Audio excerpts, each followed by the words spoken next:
लिखने में और करने में हमारी हेल्प करते हैं मेजर सोमनाथ जी और पूरी टीम का मैं दिल से आभार व्यक्त करता हूं। और दूसरी बात ये हमारा हिंदी नाटक है जिसका नाम है निर्भय कबीर। तो आप पूरे नाटक को देखने के बाद ही अगर आपके मन में कोई सवाल या कोई प्रश्न खड़ा हो तो पूरे नाटक को देखने के बाद ही। और दूसरी बात मैं ये कहना चाहूँगा कि ये जो नाटक हम यहाँ पे लिखते हैं या यहाँ पे करते हैं वो सिर्फ आप लोगों के सामने कर सकते हैं। मतलब अगर कहीं बाहर खाएंगे तो हो सकता है कि मार खा गए हैं तो इसलिए कोशिश किया करो कि जहां भी आपका कोई कार्यक्रम होता है आप ही हमारे दर्शक हो, जहां आप जैसे लोग, वरना दूसरे लोग तो इसे पचा नहीं पाएंगे। तो इस बात का भी ध्यान रखें। और दूसरा कि जब ये उस समय का दौर है कि जब जो दिल्ली की जो सेंट्रल सरकार है उस समय कबीर जी के समय वो सिकंदर शाह लोधी है और उनके सिपाही भी काशी में है। कोतवाल जो है वो जो पुलिस है उस समय की वो सारी मुगलों की है और जो तुर्क लोगों की, और जो काशी का नरेश है वो हिंदू है। तो उस माहौल का ये नाटक है।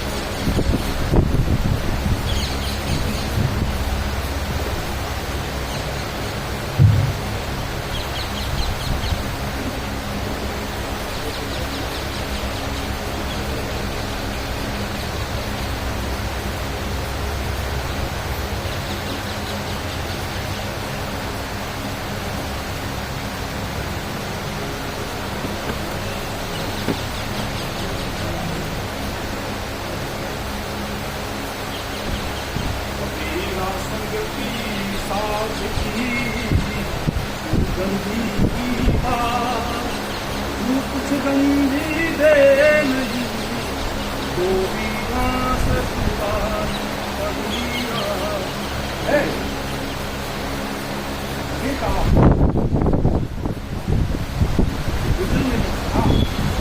अरे कबीर जी तो अभी यहाँ नहीं, वो सूबे से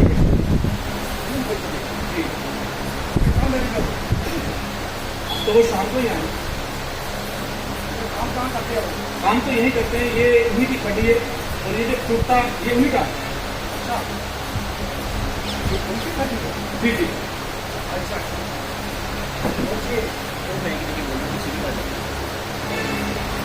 कुर्ता भी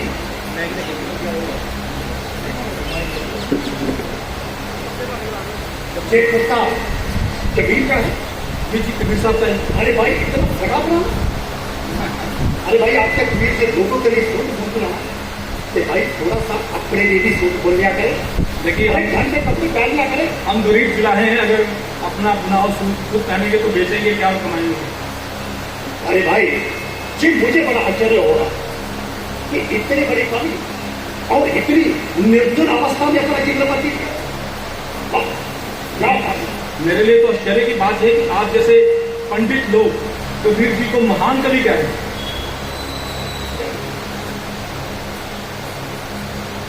ये तो कवि क्या ये महान कवि कबीर नहीं है?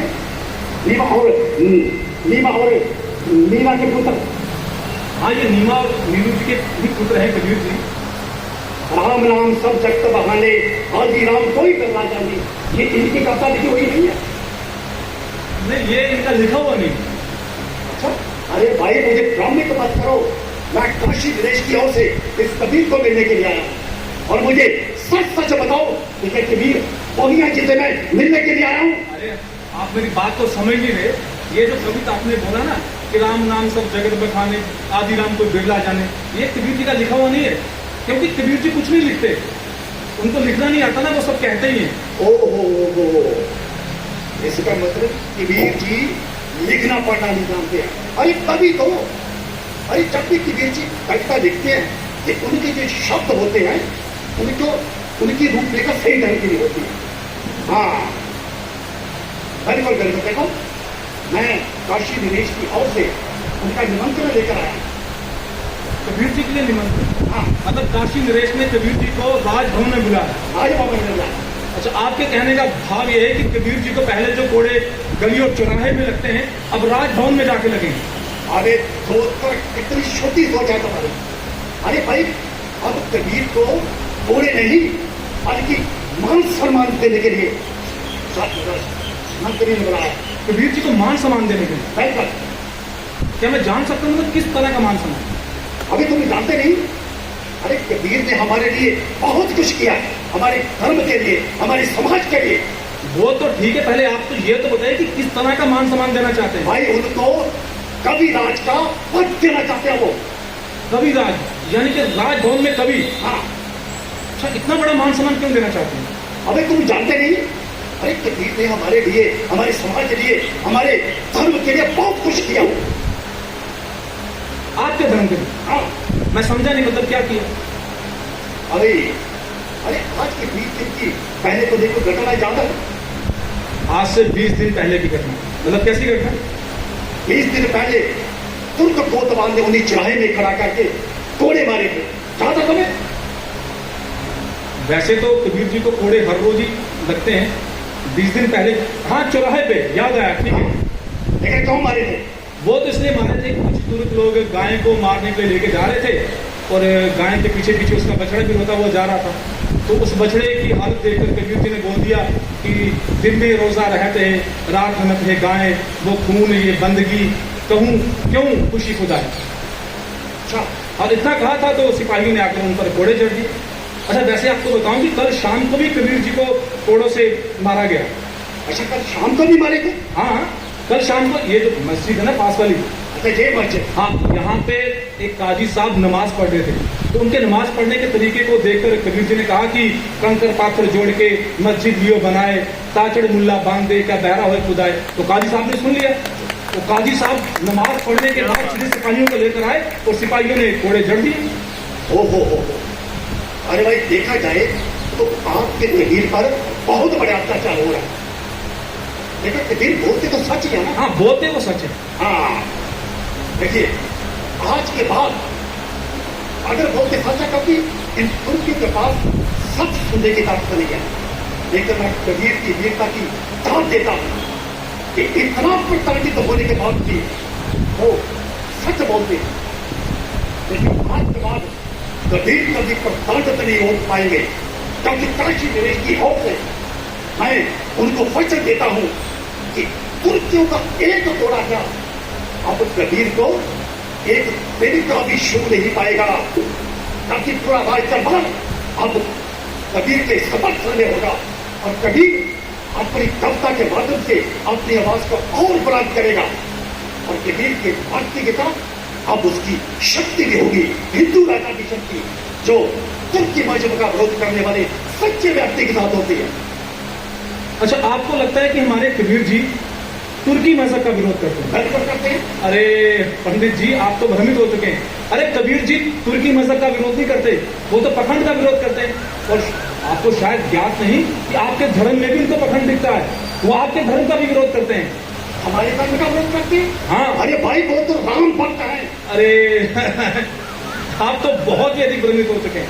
देखिए, कबीर जी राम भक्त तो हैं, लेकिन आपको शायद ज्ञात नहीं है कि वो उस राम के भक्त नहीं है जिस राम के आप समझते हैं। भाई दशरथ पुत्र राम के भक्त नहीं है वो।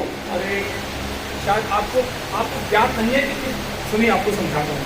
कबीर जी कहते हैं कि एक राम दशरथ का बेटा, एक राम घट में बैठा, एक राम का सकल पसारा, एक राम जो सबसे न्यारा, और जो सबसे न्यारा राम है कबीर जी उसके भक्त हैं। अरे भाई जी, सबसे न्यारा भक्त कौन है? राम कौन है? अरे सबसे न्यारा राम वो है जिसने इस सृष्टि को बनाया है और जो किसी का अवतार नहीं है और जो ना कभी जन्मा है ना कभी मरेगा, जिसका किसी के साथ कोई व्याह नहीं, कोई शत्रुता नहीं। सच कहूं तो वो आपके राम का भी राम है। देखो, मैं समझा नहीं। आप समझेंगे, इधर आइए, आपको समझाता हूं। सुनिए, इधर आइए। ऐसा है, उस राम को समझने के लिए एक बाहरी अटकल छोड़नी पड़ती है, मन के भीतर जाना पड़ता है, समझे? उस राम को समझने के लिए मन को फेरना पड़ता है। लेकिन आपको ये है, आप ये माला फेरते हैं ना, कबीर जी कहते हैं कि माला फेर से युग भया, मिटा न मन का फेर, ये कर का मन का डार दे, मन का मन का फेर। अबे तुम्हारी इतनी हिम्मत, तुम मेरी माला को पकड़े? देखिए पंडित जी, आपके भय से ना तो हमारे कबीर जी डरे और ना ही हम डरे। आपको भी समझाता हूँ, ये जो आपको कबीर जी का कुर्ता पकड़ हुआ दिख रहा है ना, इसमें आप जैसे विद्वान पंडितों को भी बहुत सारे कोड़े हैं। अच्छा, आप तो बड़े विद्वान हैं, आप मुझे जरा ये समझाइए कि इसमें से तुर्की सिपाहियों के कोड़े कौन से हैं और आप जैसे महान पंडितों के कोड़े कौन से? हमें तो कोई अंतर नजर नहीं आता। हाँ देखिए तो, और हाँ इनकी पीड़ा में भी कोई अंतर नहीं है। अंतर है। अगर तुमने हम में, तुम्हारे कबीर ने हम में और तुर्क में अंतर रखा होता ना, तो आज आपका कबीर बहुत बड़े पद को पाता। राज कवि का पद, मान सम्मान कबीर जी को आपके राजभवन में, ये बड़ी अस्वाभाविक सी बात लगती है। देखिए महात्मा जी, आपको बताऊं कि कबीर जी के विचार और कबीर जी की कवि बड़ी स्वतंत्रता की आदि है, और कोई लालसा, कोई क्रोध, कोई मोह उनकी स्वतंत्रता को खरीद नहीं सकता। अच्छा, आप कहते हैं राजकवि, राजकवि, अरे राजकवि तो बड़ी दूर की बात है। कबीर जी तो कवि बनना नहीं चाहते। कबीर जी कहते हैं कि यदि भूलवश भविष्य में लोग उनको कवि के रूप में याद भी करें तो राजकवि के रूप में नहीं, लोक कवि के रूप में याद करें। बाकी देखिए, ये कविता वविता लिखना तो पढ़े लिखे लोगों का काम है। हम और हमारे कबीर सारे अनपढ़ व्यक्ति। तुम और तुम्हारे ये कबीर अनपढ़ तो था ही, हमें साथ में मत बोलेगी भाई। देखिए महात्मा जी, हम पर हाथ उठाना है ना, अपना ये तलवार निकालिए, हथियार निकालिए। और कबीर के पीछे तुम्हारी इतनी हिम्मत कि तुम हमारे राजकवि पर हाथ उठाते हो, हैं? इतनी हिम्मत? अरे कौन सा अरे देखा कौन सा के फोटो बनाए, अरे तो भूख का हाथ नहीं हो रहा है, अरे क्या आपको भी बुरा भला कह रहा है, आपके बचों, आपके खानों को भी बुरा भला कह रहा है। तुम और तुम्हारा कबीर हर रोज कोड़े खाने के बावजूद भी अपनी गुस्ताखियों से बाज नहीं आ रहा। खैर कोई बात नहीं, कल शहंशाह की सवारी दिल्ली वापस जाते हुए यहीं से होकर गुजरेगी। कल कबीर की सारी हरकतों के बारे में बताऊंगा मैं। हाँ, खबरदार, अगर किसी ने यहाँ पर कोई मजमा लगाया तो कल मुझे कबीर की कोई भी भजन मंडली यहाँ पर दिखनी नहीं चाहिए। अरे कोतवाल साहब, भजन मंडली मत बोलिए, भक्तियों की मंडल कहिए, क्योंकि इनका कबीर लोगों में बचोबच पैदा करता है। और हमारे घरों में और आपके मजहब के जब स्रोत के बारे में बोलता है। कबीर जी किसी धर्म और मजहब का विरोध नहीं करते। कबीर जी सिर्फ और सिर्फ पाखंड का विरोध करते हैं। भाई तो हमारा मंदिर जाना और इनका मस्जिद जाना क्या झूठ है, क्या पखंड है? कबीर जी कहते हैं, ना देवालय में देव है, ना मस्जिद में खुदा है, ना बांध दे तो सुन है, ना ही घंटी बजाए। अरे कोतवाल सुना, अरे कोतवाल सुना इसकी बात को। ये आपकी पूजा को बांध देना कहता है और हमारी मंदिर में घंटी जाने को ये व्यर्थ कहता है। कोतवाल साहब, इसे पूछिए कि अगर भगवान मंदिर में नहीं आए, भगवान मस्जिद में नहीं आए, तो फिर कहाँ आए? कहाँ मिलेगा भगवान? कबीर जी कहते हैं कि यूं तिलो माही तेल है, चकमक में यूं आग, तेरे अंदर सब कुछ बचता, जाग सके तो जाग। तू जाग जा तो अच्छी बात है फिलहाल, तू जाग जा तो अच्छी बात है ना। अपने कबीर से कहो कि ये फालतू के कभी कहना बंद कर दे। ये धर्म और मजहब दोनों राजनीति के मामले हैं, इसमें वो अपनी टांग मत अड़ाए, नहीं तो हाथी के पैरों के नीचे गिरवा दिया जाएगा। हाँ, से क्या लगा रखा है? बंद करो जहाँ पर मजबा लगाना। अरे कोतवाल साहब, इसे पूछिए कि इनका कबीर अगर क्या मजबा लगाता है, क्या लोगों को समझाता है? क्या समझाता है तुम्हारा कबीर? है क्या समझाता है? कबीर जी तो धर्म और मजहब के बारे में समझाते हैं। तू क्या है बेवकूफ समझता है? अरे सच कहता हूँ भाई, धर्म और मजहब के बारे में समझाते हैं। ऐसे जो हमारे किताबों में वो लिखा है, कहते हैं कि बनाने वाले ने इंसान को एक नूर और एक मिट्टी से बनाया, लेकिन आपके धर्म और आपके मजहब ने उसके कई टुकड़े कर दिए। लेकिन सच्चाई ये है कि हम सब एक समान हैं। अच्छा एक समान है, लेकिन जो हमारी किताबों में लिखा है वो झूठ है। तू क्या हमें बेवकूफ समझता है? मूर्ख। अरे देखिए, मुझे आप दोनों में इस समय कोई अंतर नहीं महसूस हो रहा है। कबीर जी की जिस विचारधारा से आपको तकलीफ हो रही है, आपको पीड़ा हो रही है, उसी विचारधारा से आपको भी पीड़ा हो रही है। मुझे तो कोई अंतर नहीं दिखाई दे रहा। लेकिन हमारी धार्मिक किताबों में लिखा है कि कुछ लोग विशेष होंगे और हम ब्राह्मण लोग विशेष हैं दूसरे लोगों से। मैं भी विशेष हूँ क्योंकि मैं तुर्क हूँ। तुर्क हूँ मैं। आप जैसे विशेष लोगों से कबीर जी पूछते हैं, अगर तू बामण बामणी जाया तो आन बाढ़ क्यों नहीं आया, और अगर तू तुर्की जाया अंदर खतना क्यों नहीं कर रहा? हमारी किताबों में क्या झूठ है? हमारे शब्द झूठ है क्या? देखिए पंडित जी, किताबों में जो भी विचार लिखे हैं वो सारे के सारे विचार इंसान के मस्तिष्क से ही मिले हैं। कबीर जी कहते हैं कि प्रत्येक शब्द इंसान की भाषा का शब्द है। अरे इस धरती पर अगर इंसान ना होता तो कौन किताबों को लिखता, कौन शब्दों को पढ़ता सुनता? इसलिए शब्द से बड़ा इंसानियत होती है, इंसान होता है, बाकी सब कुछ व्यर्थ है। अरे कोतवाल साहब, अरे सुनिए इसकी बात, इस नास्तिक की बात को सुना आपने? अच्छा, आपको हम लोग नास्तिक रखते हैं? हाँ, ठीक है, अगर हम लोग नास्तिक हैं तो हमारी नास्तिकता में और आपकी आस्था में कोई ज्यादा बड़ा अंतर नहीं है, सिर्फ एक अंक का अंतर है। आपको समझाता हूं। देखिए, दो अंक हैं, पहला आपका धर्म और दूसरा अंक आपका मजहब। अच्छा, आपको पहले अंक में सिर्फ अपने धर्म में अच्छाई दिखती है, इनका अंक, इनका मजहब तो आपको तर्कहीन लगता है, बुराइयों से भरा हुआ लगता है, इंसानियत के खिलाफ लगता है। उसी प्रकार आपको सिर्फ अपने अंक में अच्छाई दिखती है, इनके अंक में तो आपको तर्कहीनता दिखती है, बुराई दिखती है।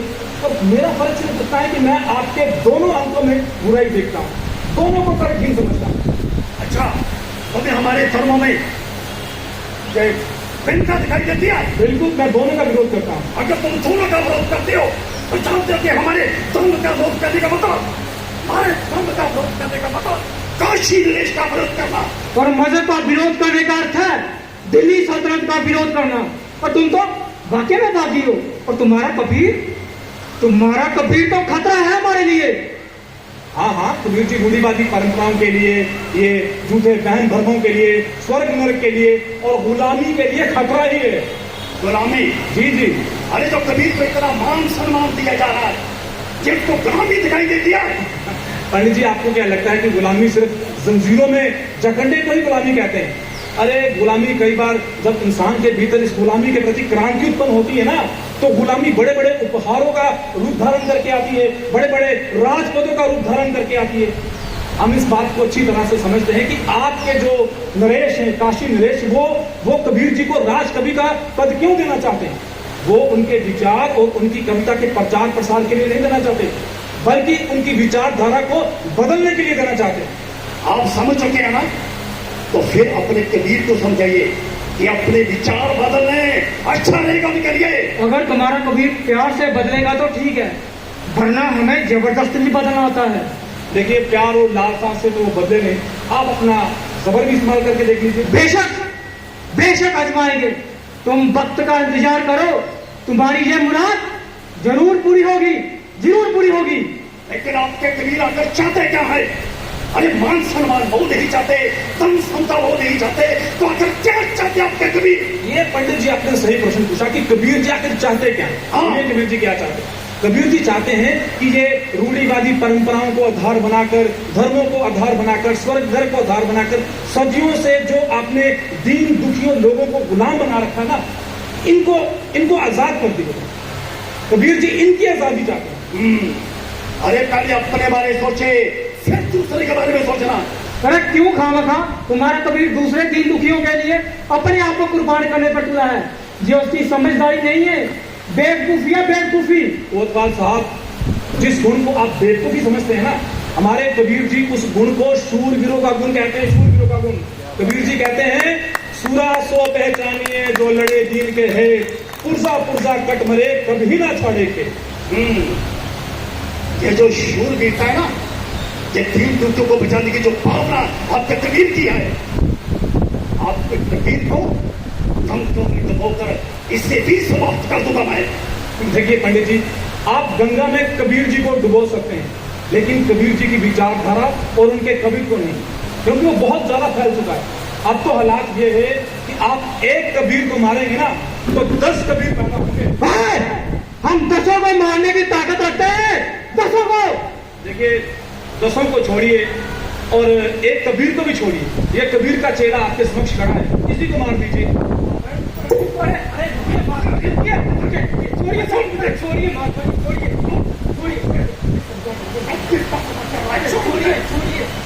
देखिए, मारने का इरादा है या नहीं?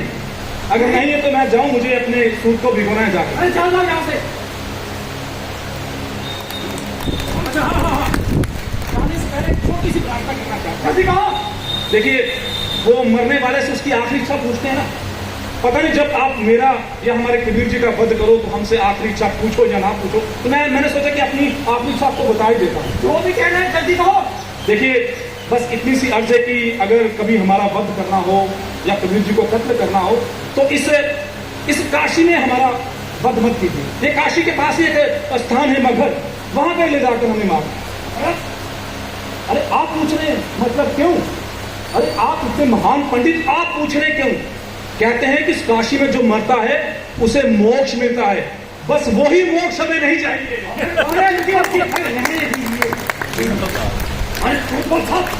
आप मुझे रोका क्यों? अरे हम कत्ल कर देता। अरे हम नहीं चाहते यहाँ पर कोई हंगामा कराओ। अरे जय हंगामे की जगह है, अगर जे खत्म हो जाता तो हंगामा ही खत्म हो जाता। अरे जे आपका वहम है, बहुत बड़ा वहम है। कबीर के ही एक कवित गाने वाले हमने एक अंधे भिखारी को जे समझकर उसका वध कर दिया था ताकि उसके साथी से छोड़कर भाग जाएंगे और कबीर का कवित गाने भी छोड़ देंगे। लेकिन हुआ उल्टा। उसी दिन कबीर के और साथी वहां पर आए और कबीर का ही कवित गाने लग गए।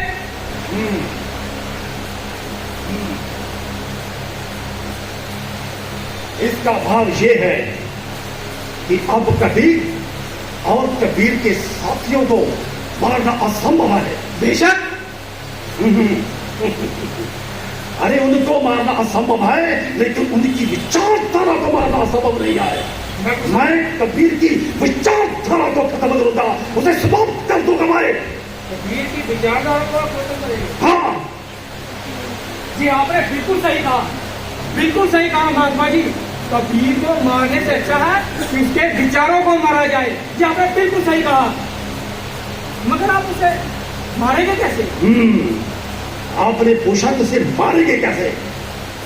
जिस माला का ये विरोध करता है ना, वही माला उसके मैं गले में पहनाऊंगा, उसके हाथ पकड़ाऊंगा, और जिन ब्राह्मणों का वो विरोध करता है ना, उसी ब्राह्मण का मैं से उसका शिष्य बनाऊंगा और किसी ब्राह्मणी के पेट से उसे पैदा भी करूंगा मैं। अरे ये कैसे उल्टी सीधी बातें कर रहे हो आप? आपकी बातें मुझे समझ में नहीं आ रही।